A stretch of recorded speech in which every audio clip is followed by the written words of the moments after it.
put her hands over her ears and continued to walk forward. After much effort and exhaustion, Noura reached the end of the mountain.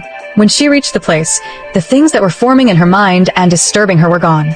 Noura stood at the top of the mountain, and when she looked down, she saw a beautiful landscape and sky, which were very beautiful and created a sense of peace within her. After being immersed in joy for a little while, she took out the paper and started to look at it. She started to look at where she was going and where the path was.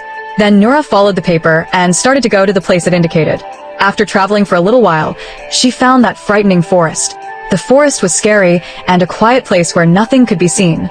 Noura bravely entered. When she entered, there were 3 paths inside. Now, an idea started to cross Noura's mind. The path on the right seemed to be filled with a lot of gold. The one on the left had a big palace, and a handsome prince was stretching out his hand and saying, "Come here." The middle one was a quiet and dark normal forest. Noura, while looking at all 3, started to think. Immediately, Noura remembered her father's advice. "The person who enters here must not be greedy," he had said. Then Noura left the paths on the right and left and decided to go in the middle. She took the middle path and entered the forest. After walking for a little while, Noura, in order to find her way, took out the paper and started to look at it. The next thing that awaited her, according to the paper and what her father had told her, was a big desert. Noura found that desert and started to travel according to the paper. The desert was quiet, scary, and made one forget oneself.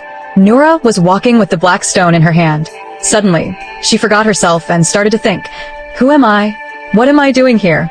After struggling with herself for a little while and getting confused, the black stone she was holding in her hand started to burn her hand from the heat of the sun. It was then that Noura, when her hand was burned, knew that she was Noura and remembered her purpose for coming. After traveling for a little while in that desert, she finally found the well that her father had mentioned, which had no water. When she got close to the well and looked inside, it had no water, and the place was beautiful and quiet. Noura took out the black stone and threw it into the well. As soon as she threw the stone, what came out from inside was not gold and silver. Springs started to gush out from everywhere.